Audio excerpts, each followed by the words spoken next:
Sud Radio Parlons Vrai chez Bourdin, 10h30, 12h30, Jean-Jacques Bourdin. Bien, il est 12h11, je suis content de recevoir Yvan Ricordeau, qui est secrétaire national de la CFDT, numéro 2 de la CFDT. Bonjour. Bonjour. Merci d'être avec nous. Regardons ce qui se passe à l'Assemblée nationale, faisons le point.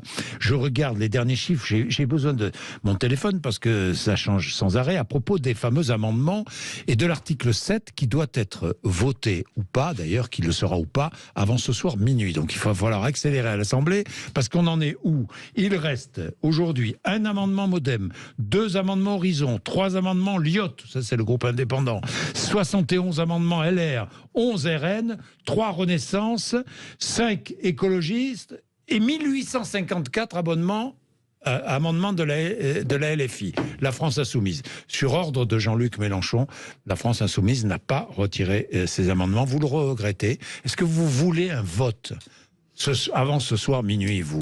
Oui, la CFDT a toujours été claire. Il y a une séquence à l'Assemblée nationale qui dure maintenant depuis 10 jours. C'est le dernier jour aujourd'hui.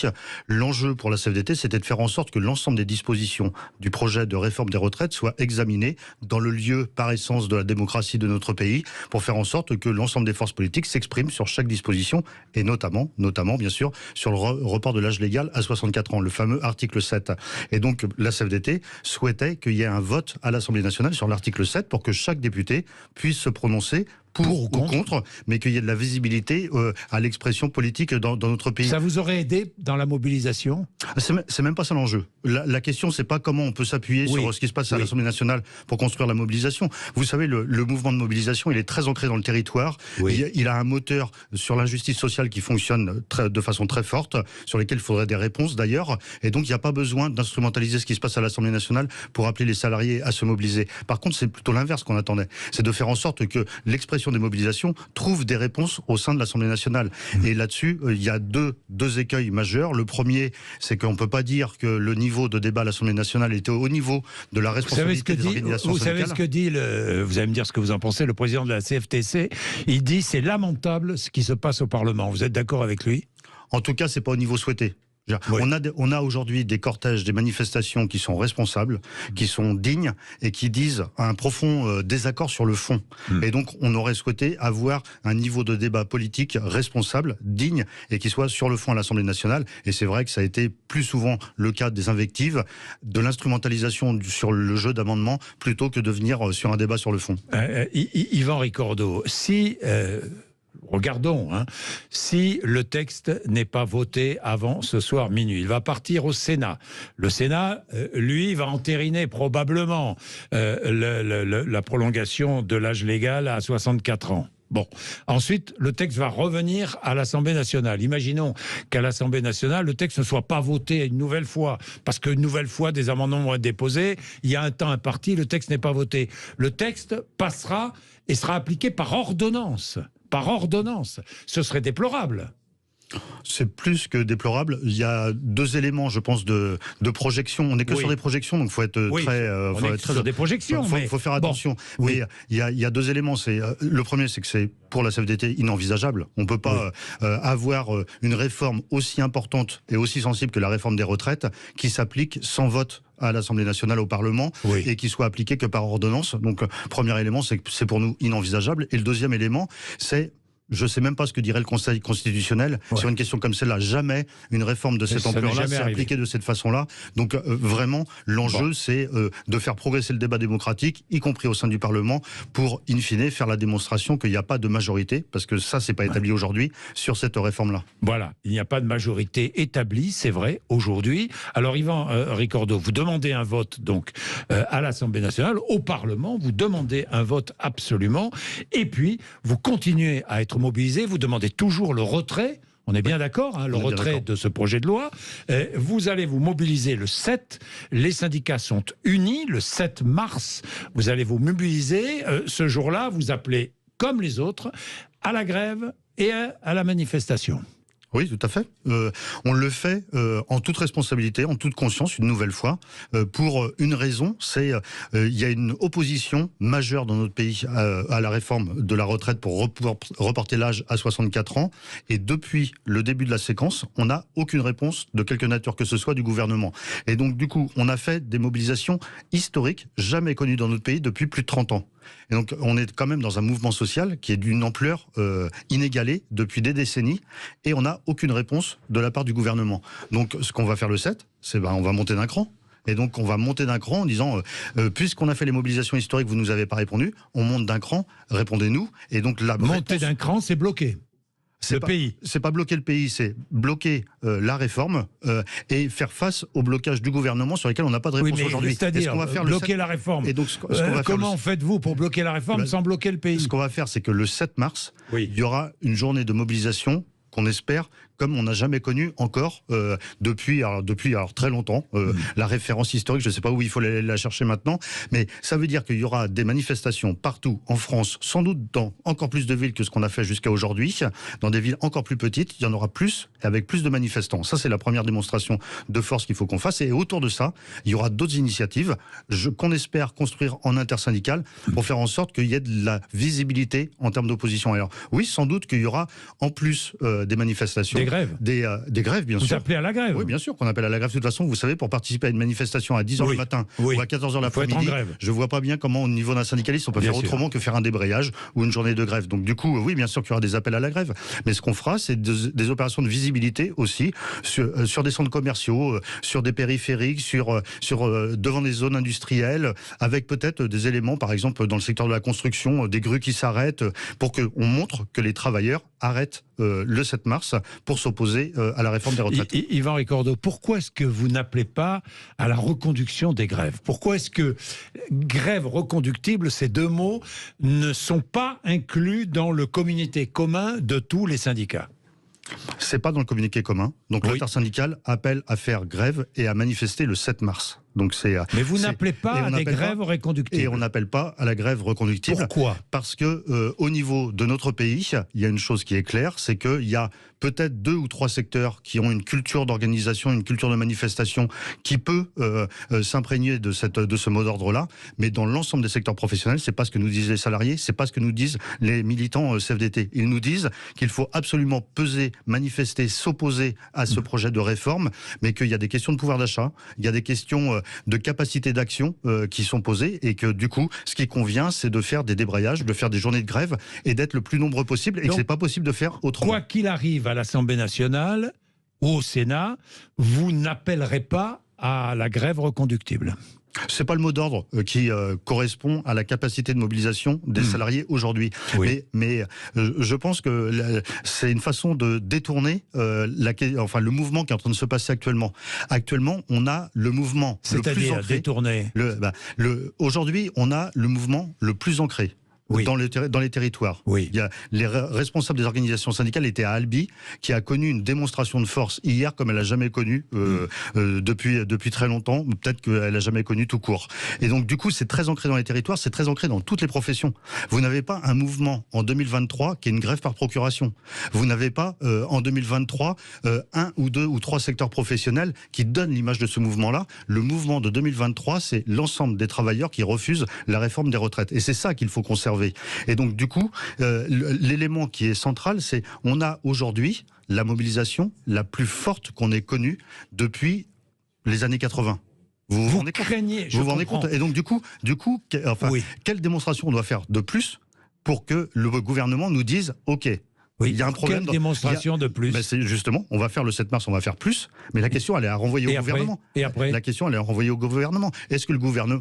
qu'est-ce qu'il faut si pour le que gouvernement ne bouge pas, même si votre démonstration est exceptionnelle le 7 mars? Vous savez, en toute franchise, je pense qu'aucun gouvernement n'est en capacité de ne pas répondre à un mouvement encore plus fort que ce qu'on a fait le 31 janvier. C'est pas possible. Et donc, si le 7 mars est au-delà de ce qu'on a fait en termes de mobilisation, ça serait une surdité démocratique qui n'aurait pas qui serait hallucinante de ne pas répondre à un mouvement de cette ampleur-là. Donc du coup, il y a l'enjeu pour les organisations syndicales de se dire comment on fait plus fort le 7, et il y a l'enjeu démocratique. Si le gouvernement vous dit maintenant, on suspend notre réforme et on se met autour de la table, qu'est-ce que vous dites? La CFDT sera autour de la table de façon très claire. La CFDT, elle dit deux choses. Elle dit, il y a un paramètre qui est intouchable dans une réforme des retraites, c'est les 64 ans, parce que c'est injuste, ça frappe les salariés les plus modestes. Donc on s'oppose aux 64 ans. La CFDT n'a jamais dit et ne dira jamais, on n'est pas d'accord pour discuter d'une réforme des retraites. Donc oui, il faut discuter de la réforme des retraites. D'ailleurs, on dira au gouvernement, si vous réouvrez la discussion, rouvrez-la donc sur la façon dont vous nous l'avez présentée en 2020. C'est-à-dire une vraie ambition sociale et une vraie... Vous demandez à ce qu'on reprenne la réforme précédente voulue par Emmanuel Macron, qu'il a abandonnée? D'une certaine façon, oui. Alors pas forcément exactement dans le même contour qu'on avait fixé en 2020. Mais donc sur les fondamentaux, bien sûr, oui. Une réforme systémique. Oui, bien sûr. C'est la question d'avenir. C'est ce que la CFDT demande. C'est ce que la CFDT a toujours demandé. Toujours demandé. Et c'est la voie d'avenir de l'évolution de notre système de retraite. Si on veut corriger les inégalités dans notre système de retraite, il faut construire un système qui soit fondamentalement réformé pour faire en sorte que l'ensemble des salariés aient les mêmes droits et que ces droits-là, on puisse corriger les inégalités entre les femmes et les hommes et entre les différentes carrières professionnelles. Vous offrez au gouvernement une porte de sortie en lui disant suspendez votre réforme actuelle, qui est une réforme paramétrique avec ce report de l'âge légal à 64 ans, et reprenez la réforme précédente que vous vouliez faire appliquer, que vous vouliez faire voter. Effectivement, c'était juste avant le Covid. Reprenez cette réforme-là et là, nous participons aux travaux pour effectivement construire cette réforme des retraites. C'est la revendication de la CFDT. Parce que pour la CFDT, il faut regarder l'évolution des régimes de retraite sans aucune dramatisation, parce qu'il n'y a pas une catastrophe financière qui est devant nous, contrairement aux autres épisodes de réforme en 2014, 2010, 2003, où là, il y avait un mur financier dans le système de retraite. C'est pas le cas en 2023. Raison de plus, justement, pour poser les bonnes questions et les aborder avec une vraie vision d'avenir. D'ailleurs, tout le monde le dit maintenant, y compris même des parlementaires de la majorité présidentielle, disent ce qu'il faut aborder, c'est la question du travail. Eh bien oui, si on veut aborder la question du travail, il ne faut pas aborder ça dans le cadre d'un projet de loi de financement de la sécurité sociale, il faut présenter ça dans le cadre d'une réforme ambitieuse. La question du travail, de la pénibilité au travail, des carrières longues, du travail des femmes, on est bien d'accord, mais aussi, autre question qui, me semble-t-il, n'est pas abordée lors des débats, c'est le niveau de pension de retraite. Oui, tout à fait. Oui. Le niveau de pension. Là, que dit la CFDT? Le meilleur moyen d'assurer le niveau de pension, c'est de faire en sorte que, justement, on prenne en compte tous les éléments des carrières professionnelles, qu'on arrive à corriger les inégalités. En corrigeant les inégalités, on remonte le niveau des basses pensions, plus fortement que ce qu'on fait aujourd'hui dans cette réforme-là. Et en assurant un régime unique de retraite à terme, on arrivera à piloter très finement la façon dont il faut financer, faire entrer des ressources et gérer les dépenses. C'est comme ça qu'on assure le niveau des pensions à terme. Régime unique, c'est un régime par points. Oui. On est d'accord. C'est une des possibilités par point. Une des possibilités, c'est un régime unique pour tous les salariés. Oui, tout à fait. C'était la base de la réforme de 2020. Oui. Et depuis 2003, les régimes de retraite ont une évolution continue sur le fait qu'on essaye d'organiser de façon très convergente les droits. On est rendu à un taquet où on ne peut plus aller au-delà. Oui. Quand vous regardez aujourd'hui ce qui se passe à l'Assemblée nationale sur des dispositifs d'égalité femmes-hommes, le minimum contributif, les minimums de pension, c'est à chaque fois, le gouvernement d'ailleurs se prend les pieds dans le tapis en faisant ça, parce qu'il essaye de mettre des rustines dans un système qui n'accepte plus des rustines. Parce que ça devient tellement absurde et compliqué. Et donc il faut le remettre à l'endroit. Il faut remettre le système à plat, quoi. Tout à fait. C'est un système par répartition, mais calculé autrement. Oui, tout à fait. Mais ça reste un système par répartition qui assure et qui donne une vision, une garantie, y compris pour les jeunes qui rentrent sur le marché du travail aujourd'hui, qui leur donne la garantie de dire, en construisant un système de façon aussi projetée, vous aurez la garantie d'avoir une pension. Quelle garantie? Je commence à travailler à 18 ans, par exemple. Je fixe une durée de cotisation. On est bien d'accord, c'est ça? Une durée, je sais pas, moi, 42 ans, 43 ans de cotisation, et à la fin je touche ma retraite.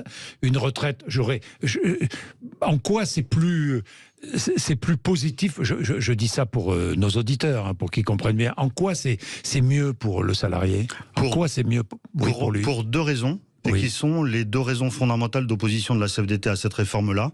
C'est si vous faites ça, vous donnez une équité, une égalité des salariés dans la construction de leur droit à la retraite, en disant vous commencez votre carrière professionnelle, vous avez une contribution par une durée de cotisation pour faire en sorte que vous construisez vos droits à la retraite, donc il y a une égalité. Quand vous décalez à 64 ans, vous rompez cette égalité-là, parce que vous demandez à ceux qui ont commencé les plus jeunes d'aller plus loin. Et puis le deuxième élément, c'est que quand vous construisez un système comme ça, ben vous construisez un système où on ne met pas un totem d'âge de la retraite, vous mettez des bornes et après vous donnez des libertés de choix aux salariés, en disant à partir de et tel le moment, salarié vous avez est tenu le droit, au courant vous tout pouvez au long de partir sa ou pas. vie. Et le salarié sait tout au long de sa vie où il en est sur sa future retraite. Tout à fait. Un enjeu de lisibilité sur l'avenir de la retraite. Tout à fait. Ce qui est essentiel. Merci d'être venu nous voir, Yvan Ricordeau. Merci. Merci. Il est 12h20 et c'est très intéressant ce que vous venez de dire parce que vous offrez... Oui, une porte de sortie au gouvernement. Hein, il la connaît depuis je l'ai longtemps. compris. Mais je sais qu'il la connaît depuis longtemps. Mais enfin, vous la répétez publiquement. Donc ça peut, on ne sait jamais, faire évoluer les choses. Il est 12h27. Merci. Vous êtes sur Sud Radio. Merci de nous accompagner tous les matins. André Berkoff. Sud Radio, Berkoff dans tous ses états.